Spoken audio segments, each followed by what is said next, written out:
Hello दोस्तों, आपका स्वागत है अपने YouTube channel life study bye धीरज सर में। दोस्तों, पिछले वीडियो में हमने बात किया था स्वर संधि के पहले भेद दीर्घ संधि के बारे में और उसके ज़्यादा से ज़्यादा क्वेश्चन का प्रैक्टिस किया था संधि और संधि विच्छेद का। तो आज हम बात करने वाले हैं स्वर संधि के दूसरे भेद गुण संधि के बारे में। तो बात करने से पहले अगर आप इस चैनल पर नए हैं तो सबसे पहले चैनल को सब्सक्राइब कर लें, बेल आइकन को प्रेस कर ले ताकि जो भी वीडियो अपलोड हो उसका नोटिफिकेशन सबसे पहले आप तक पहुंचे। और अगर वीडियो अच्छा लगे तो ज़्यादा से ज़्यादा शेयर करें ताकि दूसरे बच्चों को भी मैट्रिक की बेहतर तैयारी करने में मदद मिल सके। तो आज हम बात करने वाले हैं स्वर संधि के दूसरे भेद गुण संधि के बारे में। तो हमने बताया था पिछले वीडियो में कि स्वर संधि किसे कहते हैं, उसके नाम से उसका परिभाषा बताए थे कि स्वर संधि। संधि का मतलब मेल और स्वर यानी स्वर वर्णों का मेल, यानी स्वर वर्णों के मेल से स्वर वर्ण में जो विकार उत्पन्न होता है उसे स्वर संधि कहते हैं, जिसके निम्नलिखित 5 भेद होते हैं। जिसमें हमने पहला बता दिया है दीर्घ संधि, जिसको पहचानने का बेस्ट ट्रिक बताया उसमें कि जिस कोई भी शब्द हो उसमें आ दीर्घ की मात्रा दिखाई दे, संधि वाले स्थान पर आ दीर्घ की मात्रा दिखाई दे तो उसमें दीर्घ संधि है। तो आज हम बात करेंगे गुण संधि। गुण संधि, तो इसका परिभाषा पहले जानेंगे कि इसका परिभाषा क्या है। तो गुण संधि का परिभाषा होता है कि यदि अवर्ण कहे तो अ आ, यानी अवर्ण का मतलब होता है अ आ, दोनों को हम क्या कहते हैं अवर्ण। यदि अवर्ण के बाद हर्षई या दीर्घई रहे तो दोनों को मिलाकर ए हो जाता है। यानी कहने का मतलब कि जब भी संधि होता है तो उसमें 2 भाग होता है। तो पहले वाले भाग में कह रहा है कि यदि अवर्ण यानी अ आ, यानी पहले वाले भाग में अ आ रहे और दूसरे वाले में कह रहा है कि के बाद हर्षई या दीर्घई रहे तो दोनों को मिलाकर क्या होता है ए। फिर कह रहा है कि यदि अवर्ण यानी अ आ के बाद हर्षौ या दीर्घौ रहे तो दोनों को मिलाकर क्या होता है ओ हो जाता है।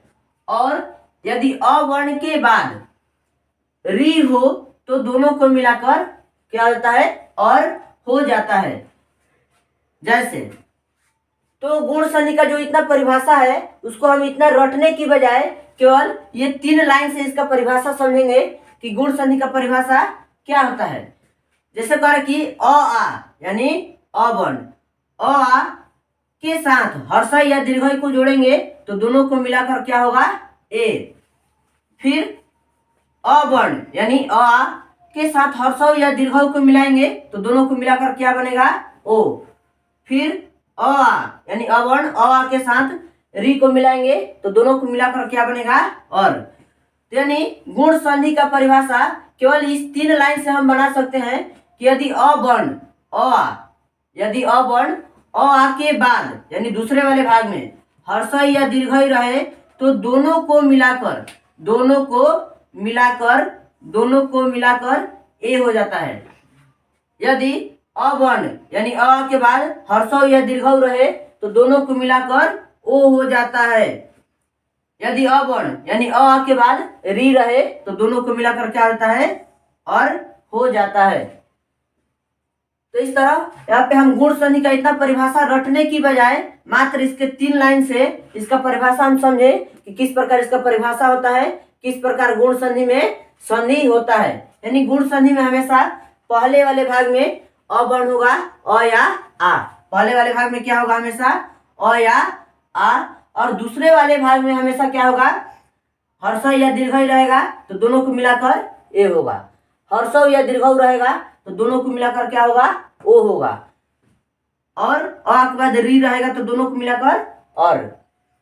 अब इसको हम उदाहरण के माध्यम से समझेंगे। जैसे नर जोड़ इंद्र। तो पिछले वीडियो में हमने बताया था कि किस प्रकार संधि करते हैं कि पहले भाग का अंतिम वर्ण और दूसरे भाग का पहला वर्ण, यानी पहले भाग यानी नर र का उच्चारण करने पर क्या रहा इसमें नर का उच्चारण करने पर नर का उच्चारण करने पर क्या है इसमें अ, और दूसरे वाले भाग में क्या है ई, दूसरे वाले भाग में ई।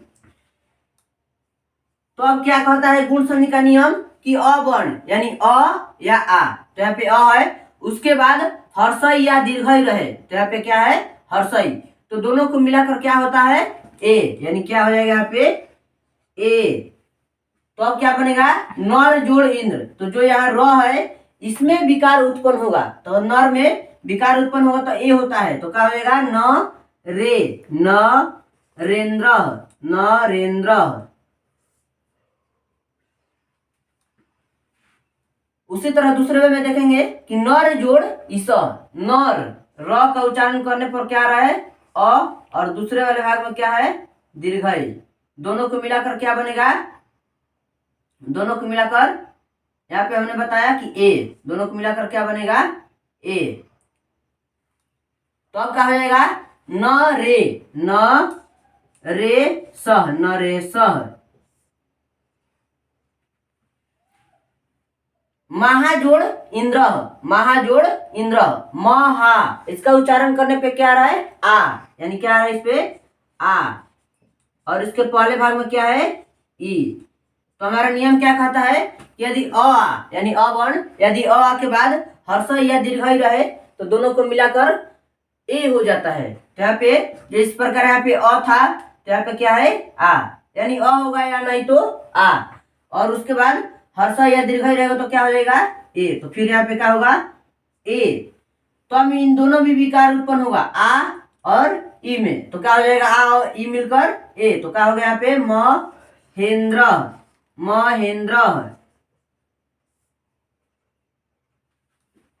उसी प्रकार महाजोड़ ईस, महा में क्या है आ और यहाँ पे दीर्घई, तो दोनों को मिलाकर क्या बनेगा ए, यानी म हे सह, महेशह। यहाँ पे हमने समझा कि अ वर्ण यानी अ के बाद अ आ के बाद हर्ष या दीर्घई रहे तो दोनों को मिलाकर ए हो जाता है। अब हम समझेंगे कि अ आ के बाद हर्ष या दीर्घ रहे तो दोनों को मिलाकर क्या होता है ओ हो जाता है।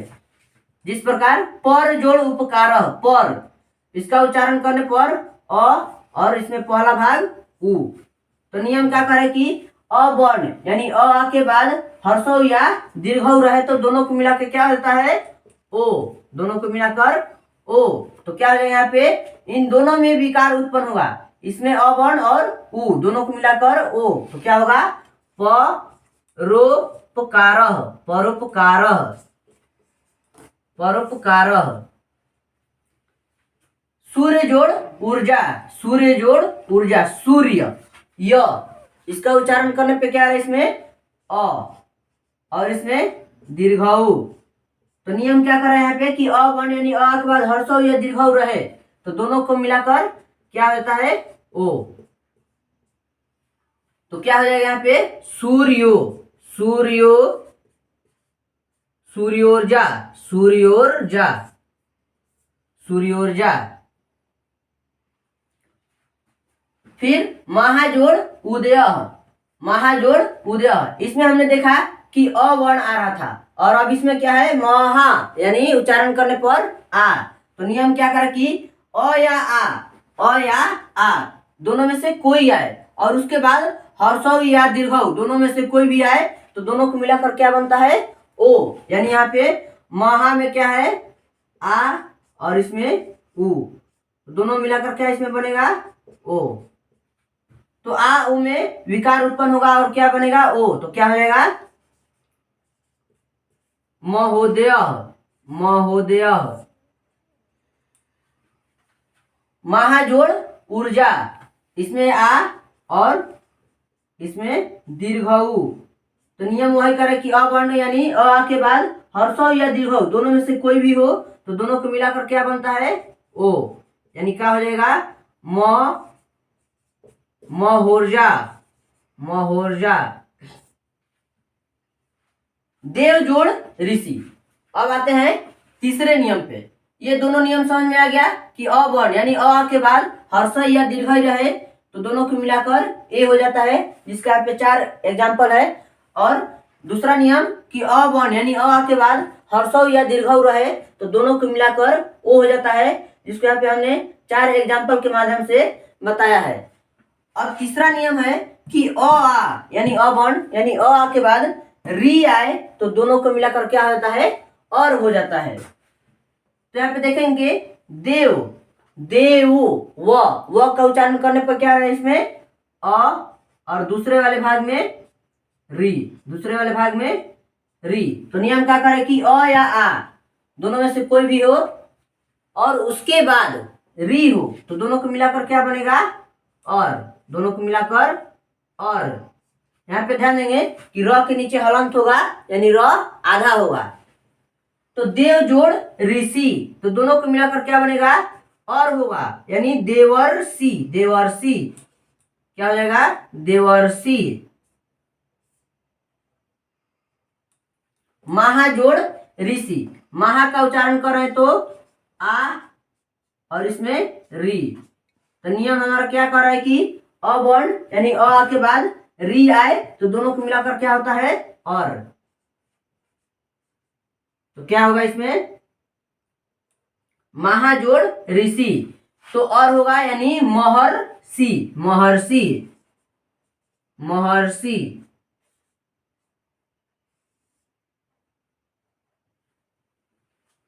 तो उम्मीद करते हैं कि यहाँ पे आपको गुण संधि मात्र इसके 3 नियम से पूरा गुण संधि का डिफिनेशन किस प्रकार हम संधि करते हैं पूरा आपको समझ में आया होगा। तो इसको आप नोट कर लें। इसके बाद कुछ और एग्जांपल दे रहे हैं गुण संधि का जिससे आपको एकदम क्लियरली समझ में आ जाएगा कि किस प्रकार हम गुण संधि में संधि करते हैं। तो इसको आप नोट करें, उसके बाद और कुछ उदाहरण के माध्यम से बता रहे हैं।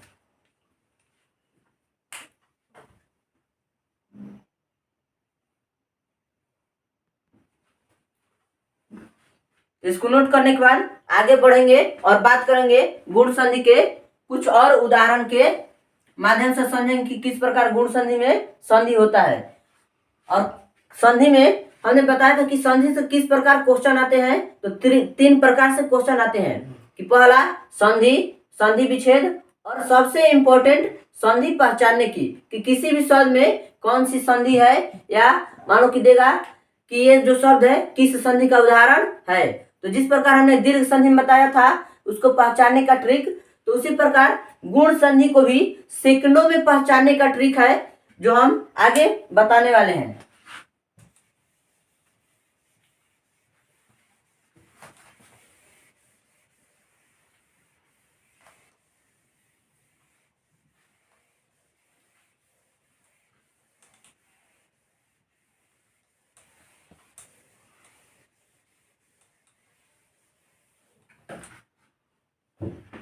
तो इसको हम कुछ और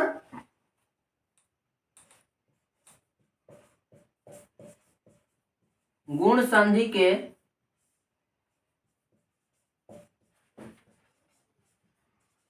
कुछ प्रमुख उदाहरण,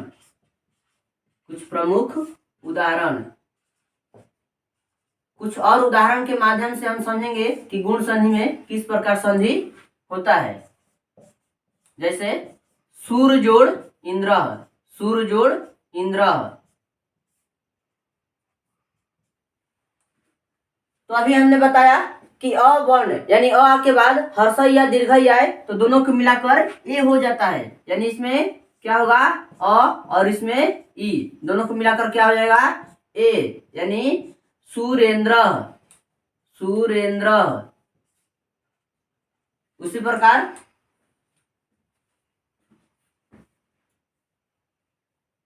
सत्य जोड़, सत्य जोड़ इंद्र, इसमें अ वर्ण और इसमें ई, दोनों को मिलाकर क्या होगा ए, यानी सत्येंद्र। क्या हो जाएगा सत्येंद्र।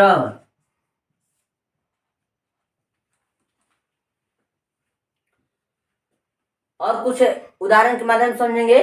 जैसे यहाँ पे अ वर्ण, अ वर्ण यानी अ के बाद, तो इसमें क्या है दोनों में अ वर्ण अ और उसके बाद हर्षई। तो इसके बाद देखेंगे कि परम जोड़ ईश्वर, परम जोड़ ईश्वर अ और उसके बाद क्या रहा है दीर्घई, दोनों को मिलाकर क्या बनेगा ए, यानी परमेश्वरः, परमेश्वरः।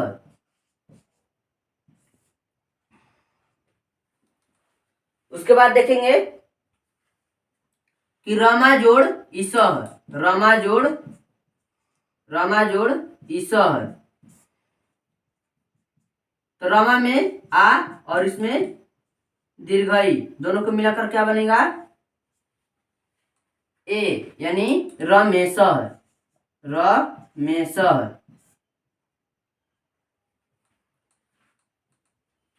तो कुछ उदाहरण के माध्यम से समझे कि किस प्रकार संधि होता है। अब हम जानेंगे कि किसी भी शब्द में किस प्रकार हम पहचानेंगे कि उसमें गुण संधि है। तो गुण संधि को पहचानने की जबरदस्त ट्रिक है, जिसके माध्यम से हम सेकंडों में बता पाएंगे कि किस शब्द में गुण संधि है। तो गुण संधि पहचानने की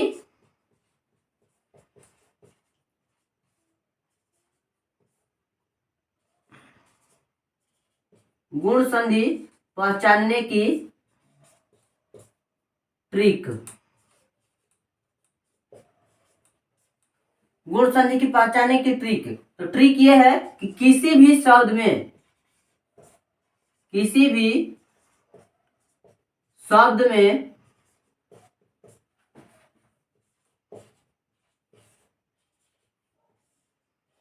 संधि वाले स्थान पर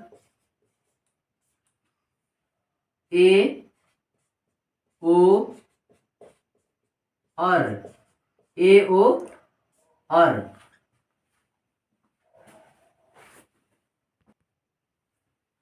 तो इस उदाहरण के माध्यम से हमने समझा कि किस प्रकार गुण संधि में संधि होता है। अब हम जानेंगे कि किसी भी शब्द में, तो इस उदाहरण के माध्यम से हमने देखा कि किस प्रकार गुण संधि में संधि करते हैं। अब बात करते हैं कि किसी भी एग्जाम में जब क्वेश्चन ये आता है कि इस शब्द में कौन सी संधि है, दीर्घ संधि है, गुण संधि है, तो हमने कल दीर्घ संधि पहचानने का ट्रिक बताया था। तो उसी तरह गुण संधि पहचानने की भी ट्रिक है कि किसी भी शब्द में इसका ट्रिक है कि ए ओ और गुण जानिए, ए ओ और गुण जानिए, ए ओ और गुण जानिए। मात्र एक लाइन का ये जो ट्रिक है, इससे किसी भी शब्द में हम ये बता पाएंगे कि उसमें गुण संधि है कि नहीं है। ए ओ और गुण जानिए, यानी किसी भी शब्द में अगर ए की मात्रा आए, ओ की मात्रा आए, और की मात्रा आए, तो हम जानेंगे कि उसमें गुण संधि है। इसका ये जबरदस्त ट्रिक है, ए ओ और गुण जानिए। किसी भी शब्द में संधि वाले स्थान पर, हमने पिछले भी वीडियो में बताया था कि संधि वाले स्थान पर जहां पर दो वर्णों की संधि हो रही है, तो उस स्थान पर ए ओ और गुण जानिए, यानी उस पर ए ओ और की मात्रा होगी तो उसमें गुण संधि होगा। जैसे इसमें क्वेश्चन पूछेगा कि सुरेंद्र में कौन सी संधि है? सुरेंद्र, तो इसको उच्चारण करने पर सूर्य, यानी क्या आ रहा है, इसमें ए की मात्रा आ रहा है, तो हम जानेंगे कौन संधि है? गुण संधि। सत्येंद्र, सत्येंद्र, इसका उच्चारण करने पर ए आ रहा है, यानी कौन संधि है? गुण संधि। परमेश्वर, इसका उच्चारण करने पर परमेश्वर, परमे, यानी क्या आ रहा है इसमें? ए, यानी कौन संधि इसमें? गुण संधि। और जैसे सूर्य जोड़ उदय, सूर्य जोड़ उदय क्या होता है? संधि करेंगे तो क्या होगा? सूर्योदय, सूर्योदय, सूर्योदय। तो इसका उच्चारण करने पर सूर्यो, सूर्यो, क्या आ रहा है इसमें? ओ की मात्रा आ रहा है, यानी ये कौन संधि का उदाहरण है? गुण संधि का। जैसे और मान लेते हैं कि पूछेगा कि महोदय में कौन संधि है? तो महोदय, म हो, क्या है इसमें? म हो, यानी ओ की मात्रा, तो कौन संधि है? गुण संधि है। और लंब जोड़ उदरह, लंब जोड़ उदरह क्या होगा? अ उ मिलकर क्या बनता है, हमने अभी नियम बताया कि वर्ण यानी अ के बाद हर्षौ या दीर्घ हुआ है तो दोनों को मिलाकर ओ हो जाता है, यानी लम जोड़ उदरह क्या होगा, लम बोदरह, दोनों को मिलाकर लम बोदरह। यानी इसका उच्चारण करने पर हम क्या देख रहे हैं कि लम बोदरह, यहाँ पे ओ की मात्रा है, यानी कौन संधि है, गुण संधि है। आगे कह रहे कि और, यानी ए ओ और गुण जानिए। जैसे महर्षि, पूछेगा कि महर्षि में कौन संधि है, देवर्षि में कौन संधि है, राजर्षि, राजर्षि में कौन संधि है, या सप्तर्षि, सप्तर्षि में कौन संधि है। तो हम यहाँ पे इसका उच्चारण कर रहे हैं तो क्या देख रहे हैं कि महर्षि, महर, महर यानी और की मात्रा आ रही है, यानी इसमें कौन संधि है, गुण संधि। देवर्षि, देवर्षि, देवर क्या रहा है इसमें और, यानी कौन संधि है, गुण संधि। राजर्षि, राजर्षि, राजर क्या रहा है इसमें और की मात्रा, इसलिए इसमें क्या है, गुण संधि।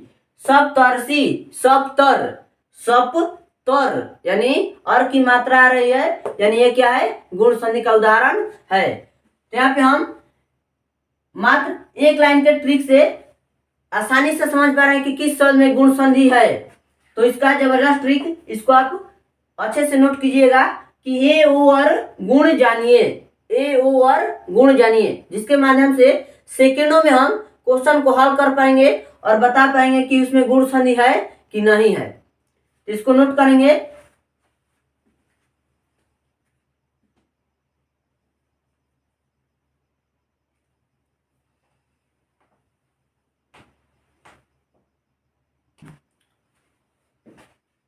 यहाँ पे नोट करने के बाद हमने यहाँ पे समझा कि किस प्रकार गुण संधि को पहचानते हैं।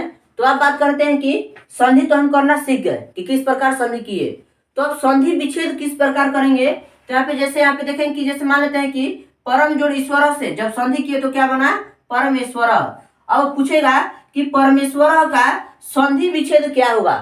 तो ध्यान देंगे कि जो वर्ण मिलकर संधि करते हैं तो फिर उस वही टूटकर क्या करेंगे, संधि विच्छेद। यानी जैसे परमेश्वर, तो पहले पहचानेंगे संधि विच्छेद करने का एकदम सिंपल तरीका कि सबसे पहले उसमें पहचानेंगे कि कौन संधि है, कौन वर्ण है।